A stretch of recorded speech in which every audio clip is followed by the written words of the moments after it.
The morning sun was just beginning to pour golden light over the roofs of Ridgeway Pines, a neat little suburban pocket tucked away behind tree-lined streets and landscaped front lawns.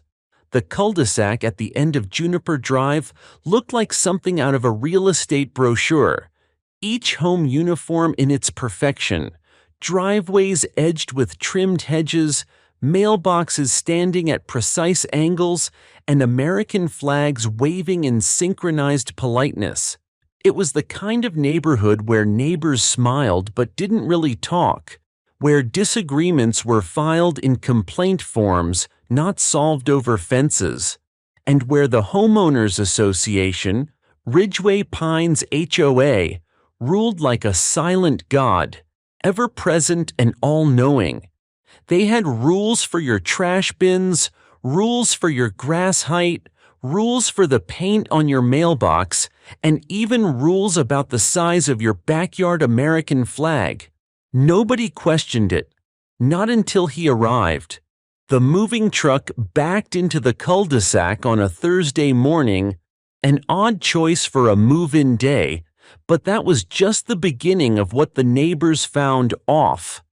The new homeowner, Jack Whitmore, stepped out of a matte gray Dodge Ram with Texas plates and a presence that didn't match the neighborhood's usual vibe. He was tall, broad-shouldered, with sun-weathered skin and a shaved head that glinted in the light.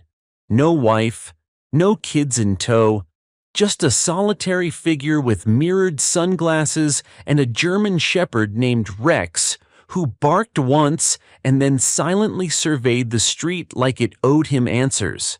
Jack didn't wave. He nodded. And when Marcia Benedict, head of the HOA and self-declared queen of the cul-de-sac, approached him with a clipboard and a rehearsed welcome speech, Jack didn't smile. He listened, said noted, and walked away before she could finish her fourth sentence. That was strike one. The first week went by quietly. Jack kept to himself. He worked on his house alone, sometimes long into the night. Tools buzzed and hammers echoed, breaking the suburban silence that Marcia prided herself on. A week after he moved in, she delivered the first violation notice. Power tools not permitted after 7 p.m. Jack folded the paper, placed it on his workbench, and continued drilling at 8:15. By week 2, the notices were coming daily. Grass exceeds HOA mandated height limit by 1.5 inches. Rex off-leash within property lines, must be tethered even on porch. Shed color not pre-approved, must match community palette. Jack pinned them to his garage wall like trophies. He never responded, but inside, he was taking notes. He'd dealt with worse. In fact, he'd spent over 20 years dealing with worse, from war zones to embassy security to covert assignments that would never see daylight. After retiring from federal service, he'd chosen Ridgeway Pines for peace. He'd paid in full for his house, no mortgage, no debts. Just a quiet place to rebuild what the world had stripped from him. But instead, he'd found another battlefield. And this one was run by a woman who used bylaws like weapons and wielded neighborly gossip like sniper rounds. One morning, Jack stepped out to find his mailbox had been repainted. Not stolen, not damaged, just corrected. Someone had covered his matte black finish with regulation HOA beige. No note, no warning, just beige paint and passive aggression. Rex growled. Jack didn't. Instead, he walked back into his garage, pulled out his phone, and opened a folder titled Recon. Inside were notes he'd taken on Marcia Benedict, her husband Kevin, a divorcee who hadn't been seen at the HOA meetings in over a year, the 4 other board members, and even the shady lawn contractor who got exclusive HOA bids every summer. Jack knew their routines. He knew Marcia's dog had no license tag. He knew the HOA treasurer's fence was 2 inches over regulation height. He knew one board member rented out their basement as an illegal Airbnb. If they wanted to play by the rules, he'd play by all of them.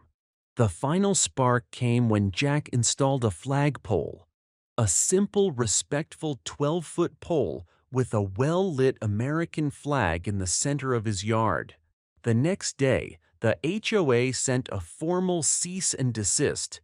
Unauthorized structure in front yard must be removed within 48 hours or legal action will be pursued. That was the moment the quiet storm finally stirred.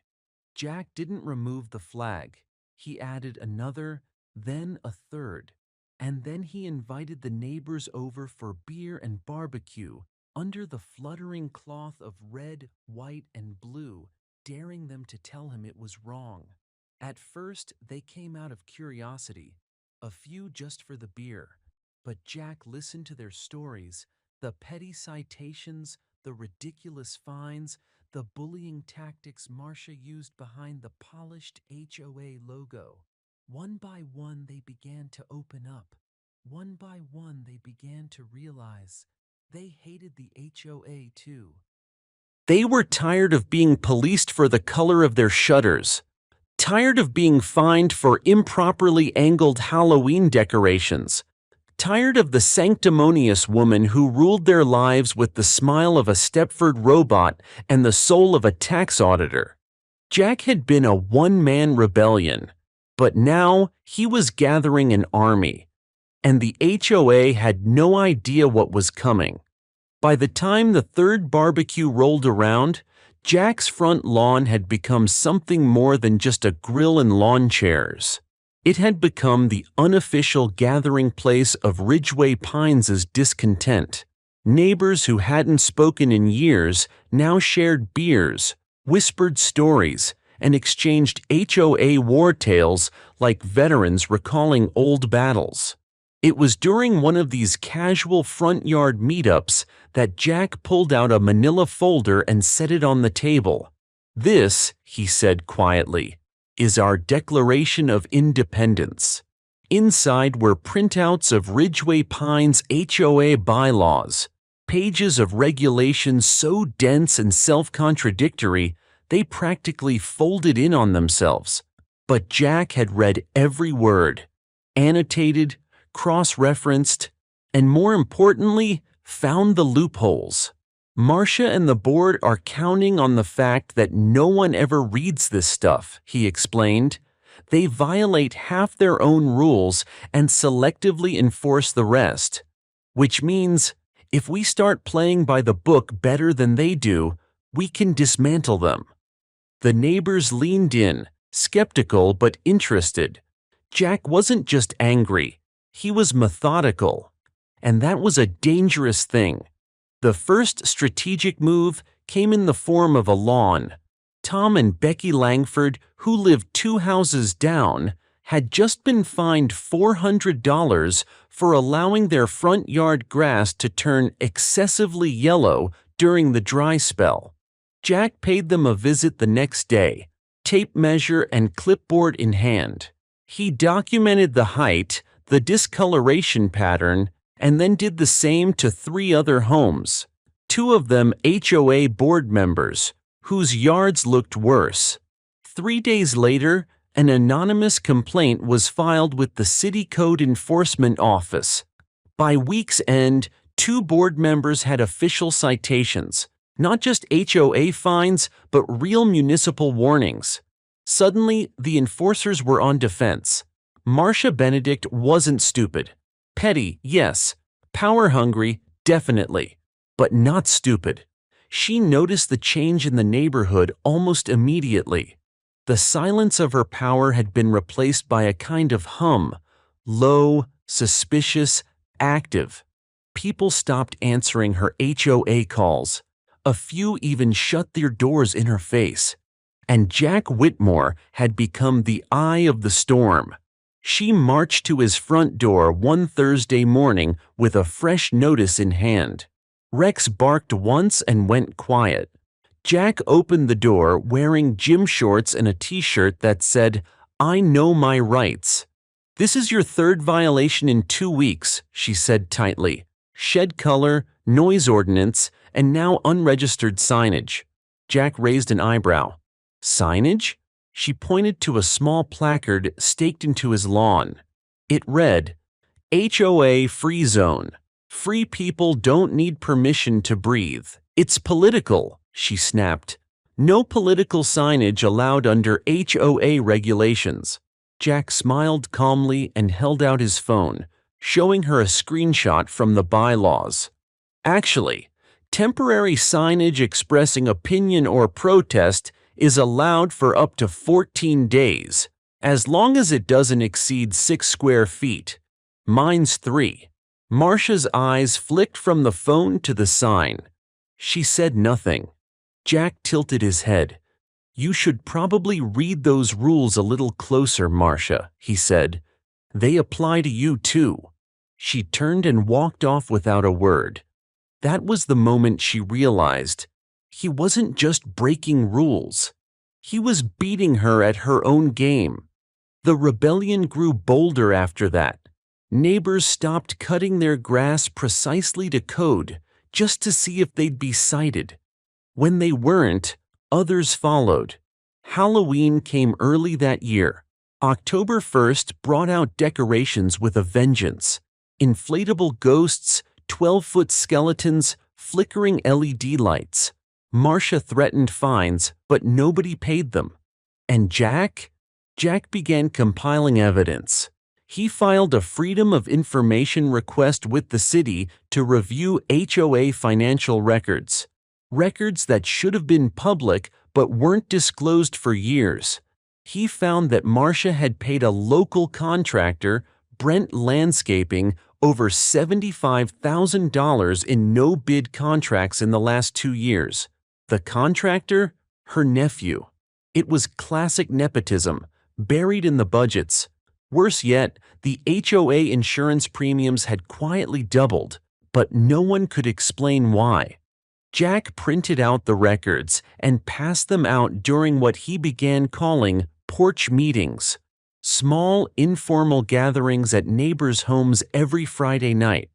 By Part 2's end, the rebellion had evolved from passive resistance to organized strategy. Jack wasn't just reacting. He was planning. Ridgeway Pines had always projected the illusion of harmony. Perfect hedges, identical driveways, smiling neighbors who all seemed to sip the same flavor of bland contentment. But under the surface, the place was rotting. Jack had peeled back the veneer, and what lay beneath was a 3-headed monster of control, corruption, and cowardice. He called it the HOA Hydra. Each head of the beast played its role. Marcia Benedict, the queen. Randall Cooper, treasurer and silent manipulator. And Lisa Green, secretary, gossip courier, and self-appointed moral judge of the neighborhood. Each worked in unison to maintain the facade of order and crush anything that threatened it. But like any hydra, if you cut off one head without a plan, 2 more would grow in its place. So Jack didn't go in swinging. He went in surgically. The first strike landed at the Ridgeway Pines Town Hall, a building most residents hadn't set foot in since they'd closed on their homes. Jack, flanked by 6 other residents, Tom and Becky Langford, retired engineer Harold Faulkner, single mom Dana Wells, and the quiet but clever Trujillo twins, took the microphone during the monthly public comment session. He didn't shout. He didn't rant. He presented. "Ladies and gentlemen," Jack began, sliding color-coded folders to the town clerk.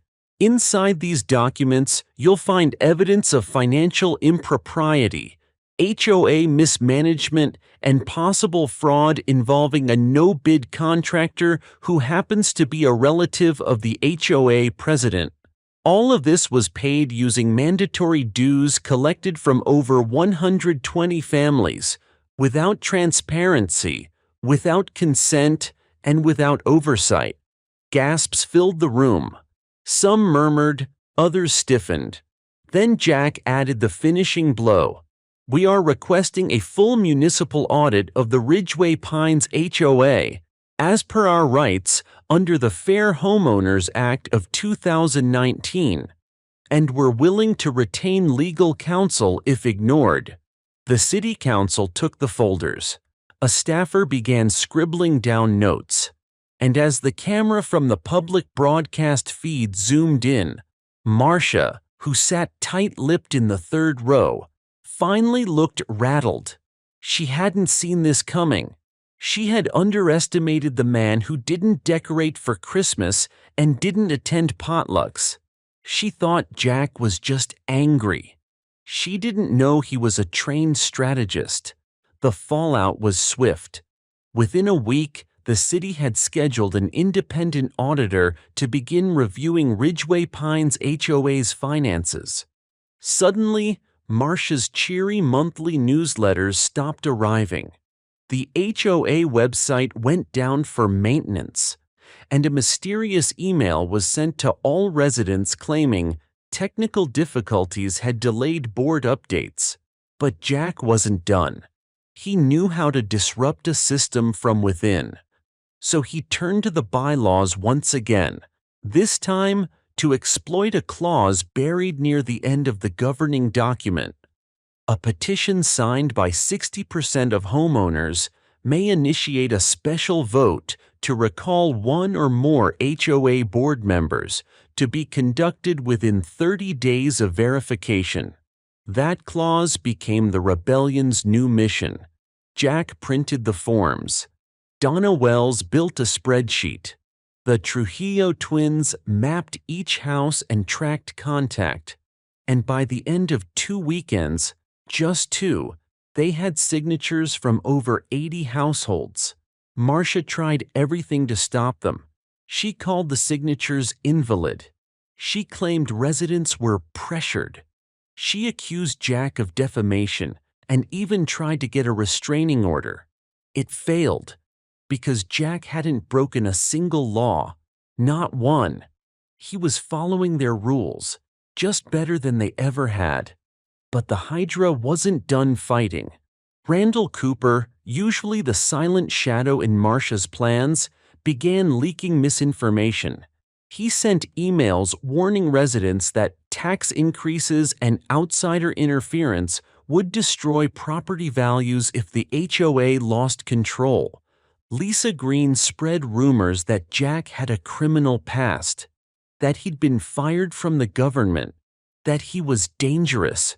It might have worked in another neighborhood, but Ridgeway Pines wasn't the same place anymore.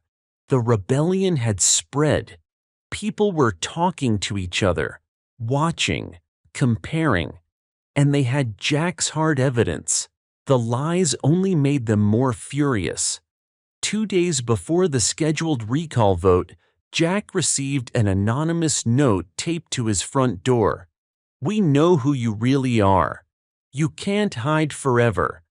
Go back where you came from." He didn't flinch. He simply walked into his garage, took out a fresh sheet of paper, and began drafting his final strike, a presentation for the recall vote that would not only expose every board member's violations, but also propose a new system of governance, a community-elected council that rotated members annually, had spending oversight, and welcomed transparency. This wasn't just about revenge anymore. On the morning of the vote, folding chairs were set out on the community green space. Over 100 homeowners showed up, more than had ever attended an HOA meeting in the subdivision's history. Marcia looked pale, but still wore her lipstick like armor. Randall wore sunglasses and said nothing. Lisa clutched a clipboard like it was a holy relic. Jack walked to the front, looked around at the gathered faces, many of them hopeful, some angry, all of them watching. Then he spoke just 6 words. "We deserve better than this control." And with that, the ballots were passed out. The sun was high over Ridgeway Pines as the ballots were collected and counted beneath the old oak tree in the community green. The atmosphere was electric, equal parts tension and hope, because everyone knew what was at stake. This wasn't just a vote, it was a reckoning. Jack Whitmore stood beside Dana Wells, his closest ally, watching as the community center's PA system crackled to life with the town clerk's voice. "The votes have been tallied," she announced. "The recall passes with 78% approval." A cheer erupted, loud, genuine, and long overdue. Marcia Benedict's face twisted with disbelief. The queen of the cul-de-sac was dethroned. As the official paperwork was signed and the old board members were escorted from the hall, the air shifted. Something unspoken passed between the neighbors. They were no longer subjects of petty tyranny, but citizens of a new community. Jack took a deep breath and stepped up to the podium. "Today," he said, "we don't just celebrate removing a corrupt board. We celebrate the birth of a community where voices matter, transparency is mandatory, and power belongs to the people." He outlined the new community council structure, a group elected annually with public financial reports and strict conflict of interest rules. The crowd nodded, clapped, and some even wiped away tears, but not everyone was happy. As the dust settled, Jack received a call from the city attorney's office.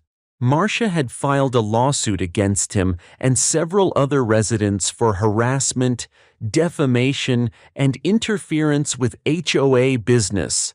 It was a last-ditch effort, a desperate attempt to regain control through the courts. Jack didn't flinch. His legal team was ready. Meanwhile, Jack focused on healing the neighborhood. He organized volunteer days to clean up common areas, repair fences, and repaint the community center. He even convinced a local cafe to sponsor monthly Meet Your Neighbor socials. Slowly, Ridgeway Pines transformed, from a place of fear to a place of fellowship.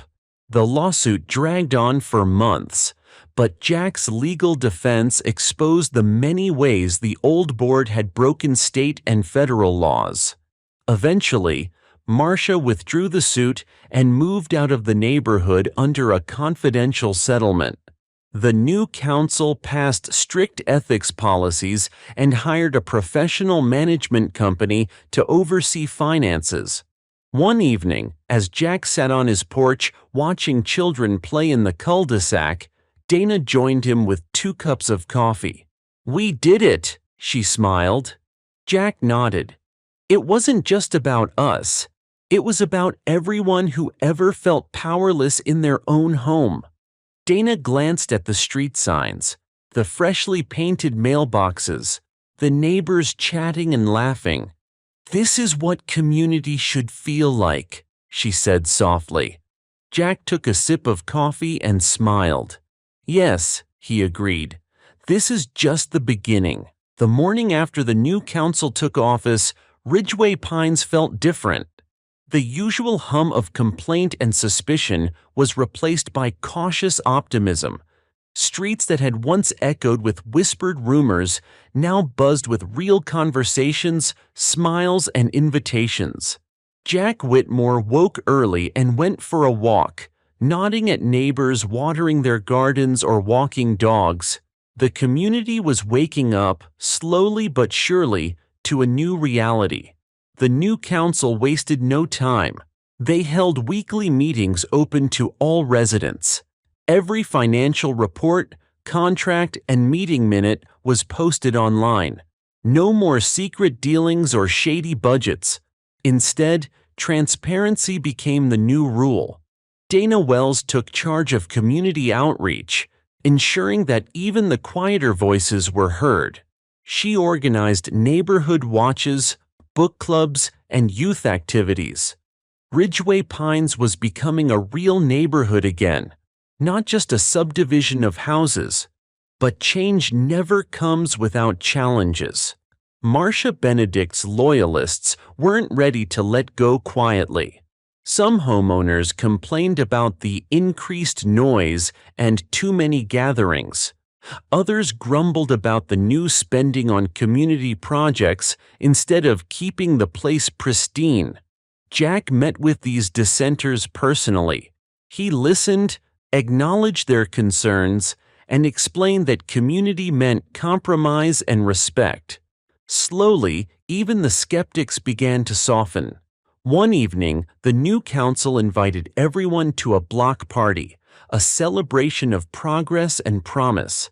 Families gathered, kids ran through sprinklers, and music floated through the warm air. Jack stood off to the side, watching. A little girl tugged his sleeve. "Mr. Jack, will you help me plant flowers?" He smiled and nodded. This, he thought, is why the fight was worth it. Meanwhile, Jack kept an eye on the legal landscape. Though the lawsuit had been dropped, the experience had taught him that vigilance was necessary. He worked with local officials to draft clearer homeowner protections and prevent future abuses of HOA power.